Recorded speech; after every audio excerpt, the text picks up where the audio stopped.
the Inner Sanctum. This is your host to welcome you through the squeaking door into my dread domicile of disaster. Come in. Come into my parlor of panic. Or would you rather sit out here on the terrace of terror? Oh, a bit cool out here. All right, let's go indoors by all means. The house itself is always warm. You see, I had the painter give it 2 coats. All of it built solely for your poignant pleasure and dolorous diversion. The price? Oh, so reasonable. Only a pint down and a pint a month for as long as you live. Pint of what? You know what.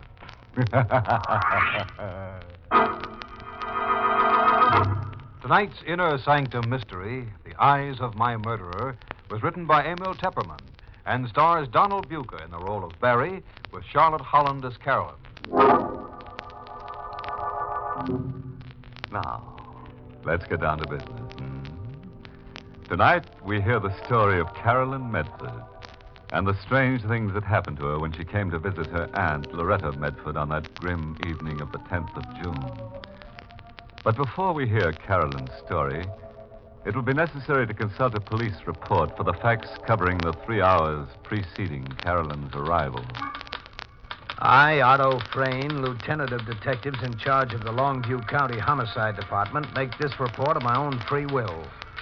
It is well known that I have been collaborating with Loretta Medford, the writer, on a new radio series of half-hour shows based on my experiences as a homicide detective, which was to star Barry Adams in the featured role. Each evening at 9, after finishing my regular tour of police duty, it has been my custom to drive out to Loretta Medford's summer place on the North Shore, about 5 miles from town. There, we three, Loretta, Barry, and I, would work on the series till well after midnight. Last night, the 10th of June, I left my office as usual, promptly at 9. It was exactly 9:16 1/2 by my dashboard clock when I turned in from the highway to the private road leading along the shorefront to Loretta's cottage. I was a bit puzzled when I got out of the car because neither Loretta nor Barry Adams were on the porch where they usually waited for me. At that instant, it was exactly 9:17. I recall checking the time on my wristwatch to make sure I wasn't too early. 9:17. It was at that precise moment that I heard the scream. It was coming from the direction of the private boat dock at the rear of the house. I ran across the lawn toward the dock with my gun in my hand. But when I reached the dock, there was nothing to be seen or heard. The darkness was thick and black. And then, not 10 feet away from me, I heard Loretta's voice. No, for the knife, please. No.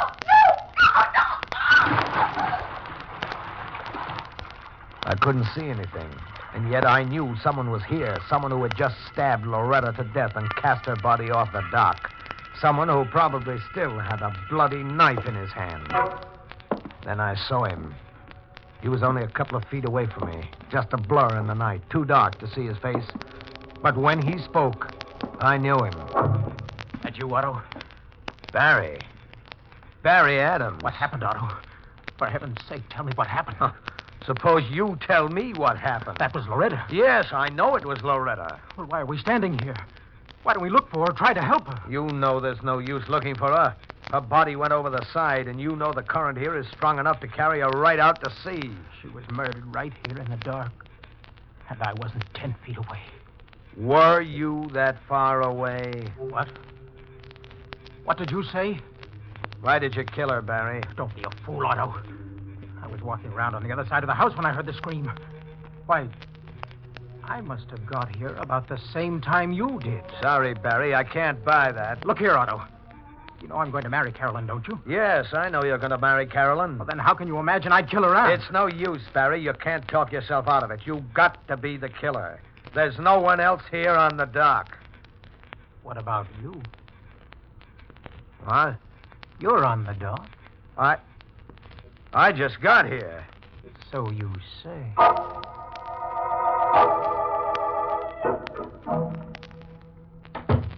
The house house is so quiet. Hadn't we better wake up Mrs. Finch? Later. We take a look in Loretta's library just to You make... don't have to keep that gun stuck in my back. Go on. Open the door. I can't. What's the matter with you? I have a feeling we'll see Loretta in there. As always, at the dictating machine, with a cigarette between her lips. That's your conscience. I've seen lots of murderers. Their conscience usually gets them shortly after the crime. I didn't kill her. If Loretta were here, she'd tell us. But she isn't. She's out in the sea, wet and cold, No. with seaweed clinging to her, and your knife still in her throat. Stop it! Stop it! Well, will you open that door? All right.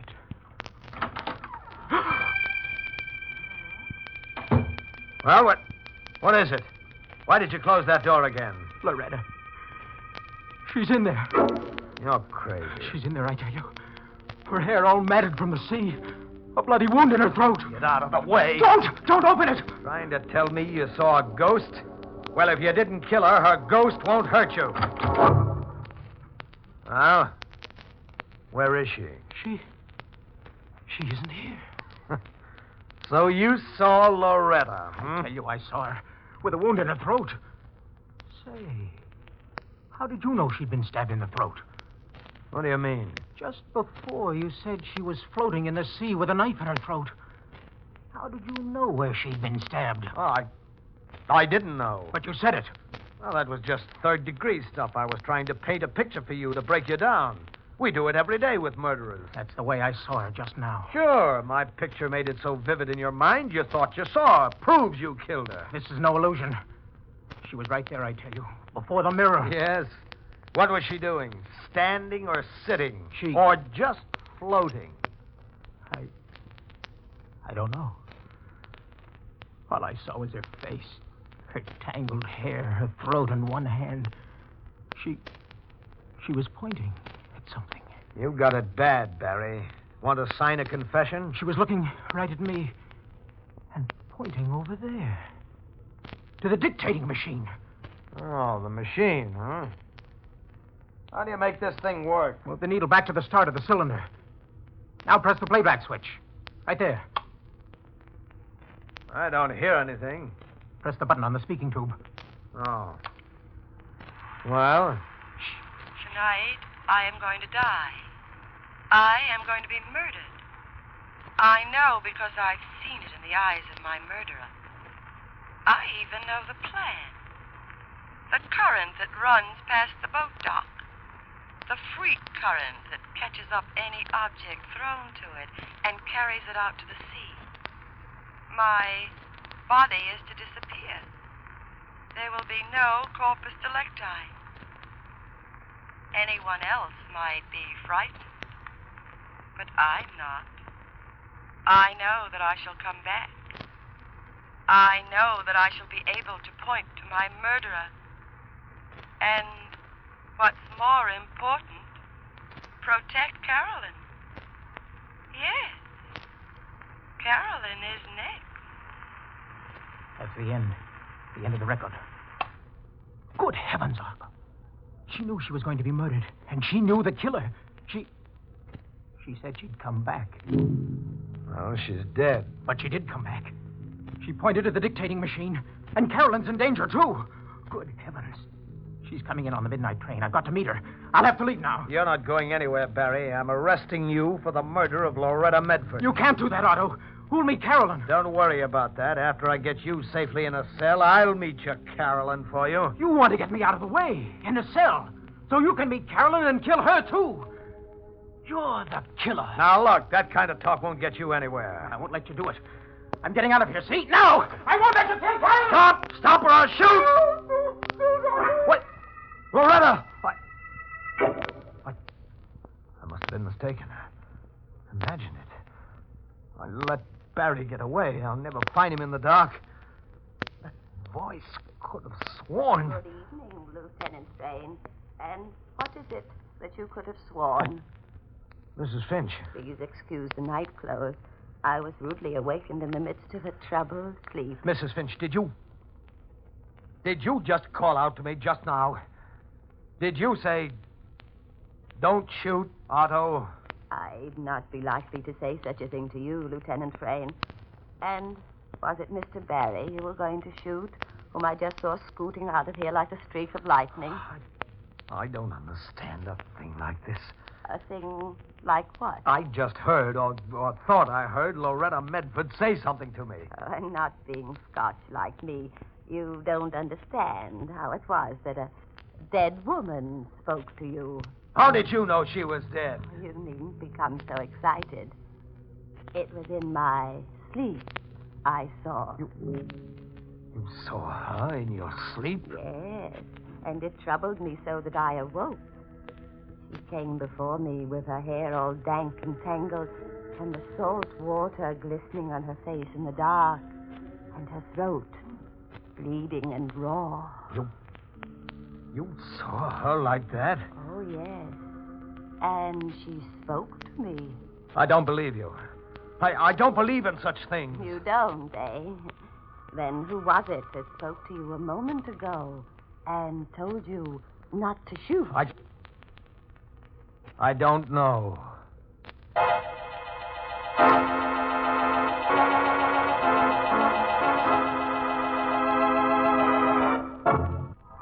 Remember, I told you this was really Carolyn Medford's story. You've heard Lieutenant Otto Frayne's report of what happened before midnight. That was just the introduction. Now we come to the crux of the story. What happened after midnight, when that gad-about ghost really started to walk. And here's Caroline herself to tell it. It's not difficult to imagine the sense of shock with which I read Otto's report of the murder of Aunt Loretta. It was Otto who met me at the train instead of Barry. He didn't explain where Barry was. Instead, he handed me the report, which he had typed at the headquarters before coming to meet me. I read it in his car with the aid of a flashlight while he drove to Aunt Loretta's. When I finished reading, I just sat there with the papers in my lap. I felt something tight catching in my throat. I couldn't cry. If I had been able to cry, it might have been better. I'm sorry, Carolyn, about Barry. I don't believe it. How well do you know him? When did you first meet? Last time I visited here, in April when school closed for Easter.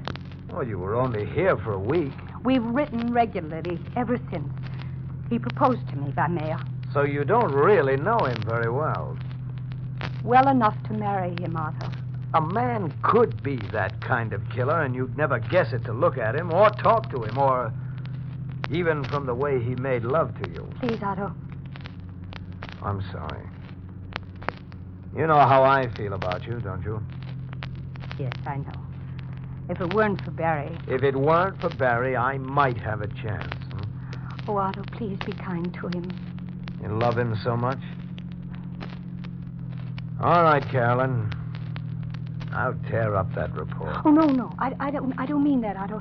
I mean, prove that he's innocent.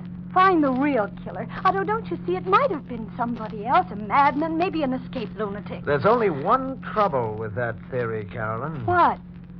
I was the only other person on the dock.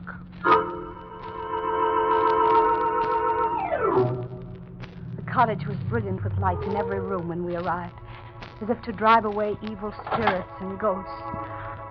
I was so tired and numb from the long train ride and from the shattering news I had heard that I stood with my eyes half closed while Otto rang the bell and Mrs. Finch opened the door. Come in, Miss Carolyn. Oh, come in, Lieutenant. My men all gone? Yes, they left a little while ago.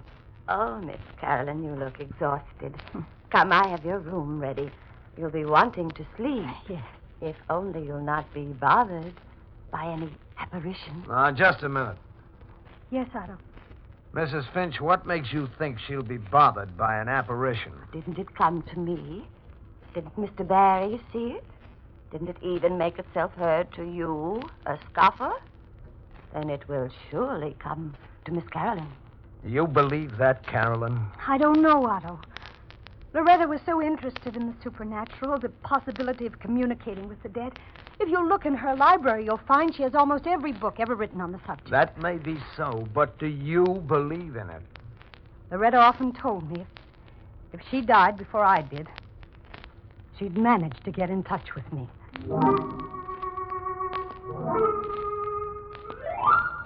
Mrs. Finch, who could have hated Loretta enough to kill her? Don't bother your pretty head with that now.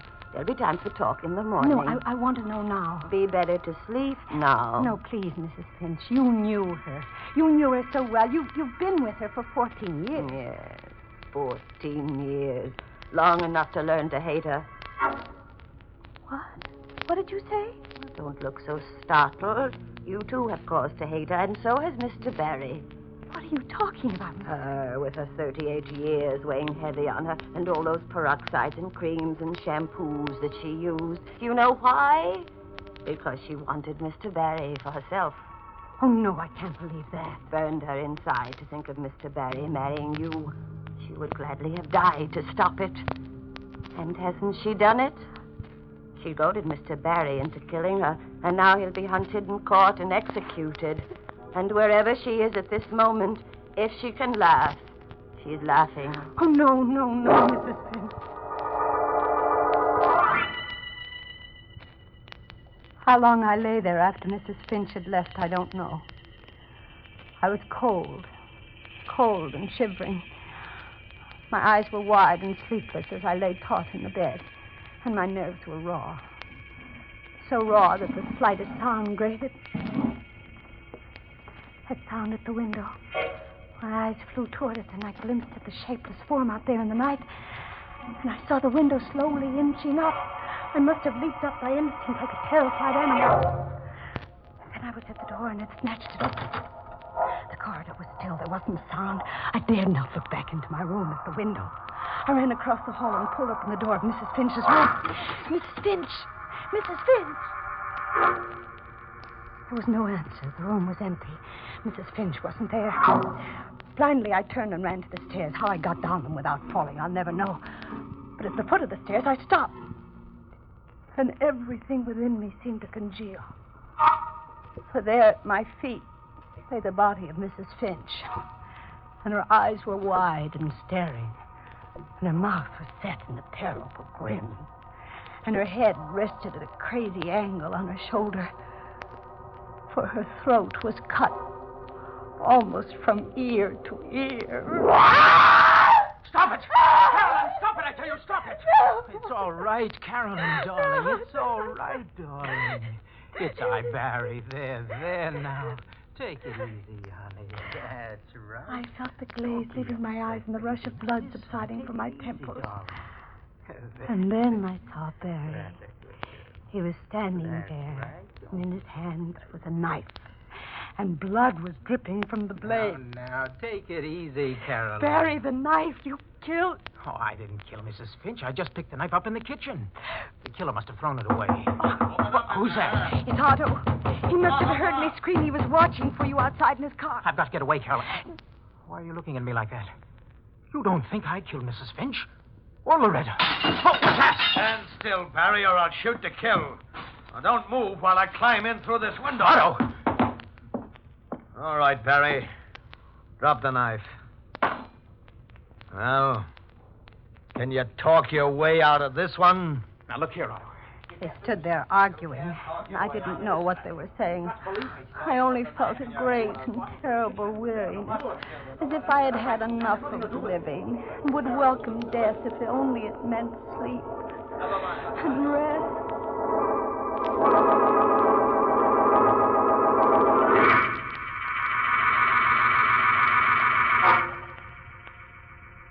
And I awoke. Everything was still. I must have fainted. I realized with a shock where I was. I was in Loretta's bedroom. Her bedroom, which adjoined the library. I pushed myself off the bed and went over to the library door. I could hear Barry and Otto talking in the library. Their voices were heated. Numbly, my fingers found the catch and locked the door. Then I went to the other door leading to the corridor, and I turned the catch on that one, too. All I wanted was to be alone forever. Alone with the terrible throbbing in my temples and the emptiness inside of me. I had to believe Otto now. In spite of myself, I had to believe him. I had seen Barry with that knife in his hand. Those shots from the library. I sat up in the bed. 2 men in the library. One of them had killed the other. Which? Otto had had the gun, but Barry might have tricked him somehow. Which was dead? Which was alive? Someone was trying the library door. Oh, which one? Carolyn! Can you hear me, Carolyn? Are you awake? Barry. Open the door, Carolyn! I must talk to you. I won't answer. You'll think I'm asleep. Carolyn! Someone has killed Otto. He was shot through the window. Let me in, I tell you. I've got to protect you. I ought to let him in. Let him kill me. What's the use of living? Loretta said she would come to me. Maybe if Loretta comes, she'll take me back with her to the land of the dead. An excellent idea, Carolyn. Loretta! You did come back as you promised. As you see, Carolyn.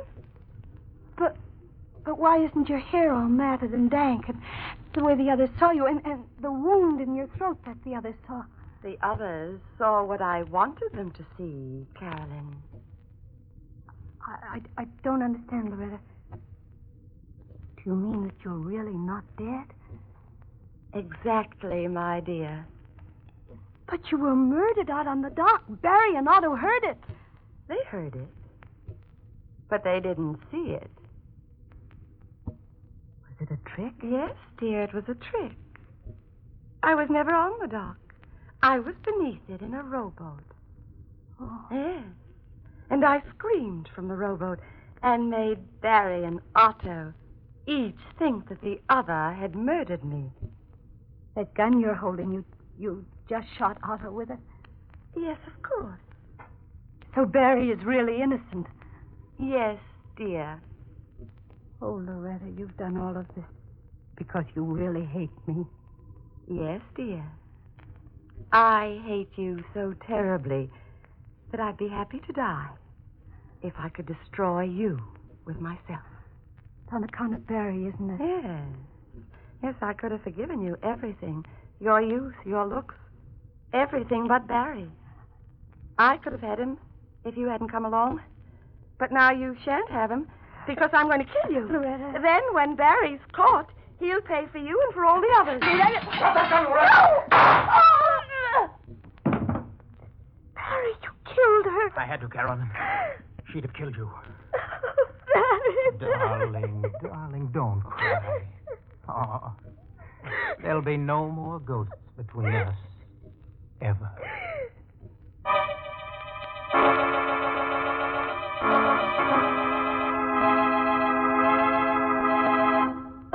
There now. All's well that ends in a clinch. Yeah, I really don't know what to say about this. It's so seldom anything on Inner Sanctum ends in a clinch.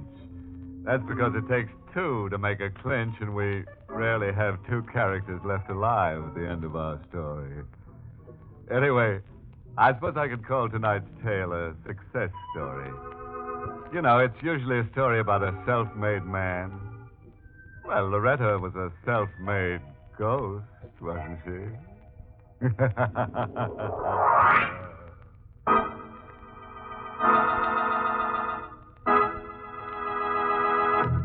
We invite you to join us again next week at this time for Inner Sanctum. This is the United States Armed Forces Radio Service, the voice of information and education.